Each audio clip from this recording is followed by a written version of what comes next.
Hai, gadis kecil, sedang apa?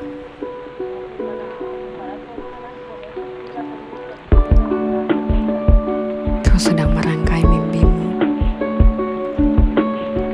Iya,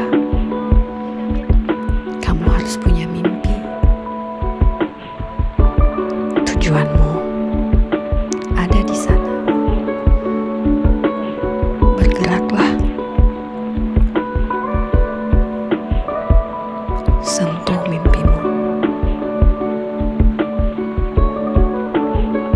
Tak perlu banyak yang tahu tentang pergerakanmu. Yang kamu lakukan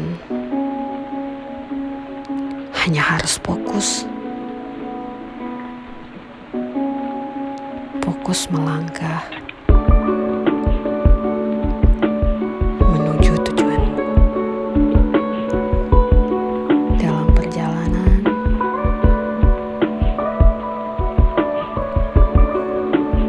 akan kau temukan banyak hal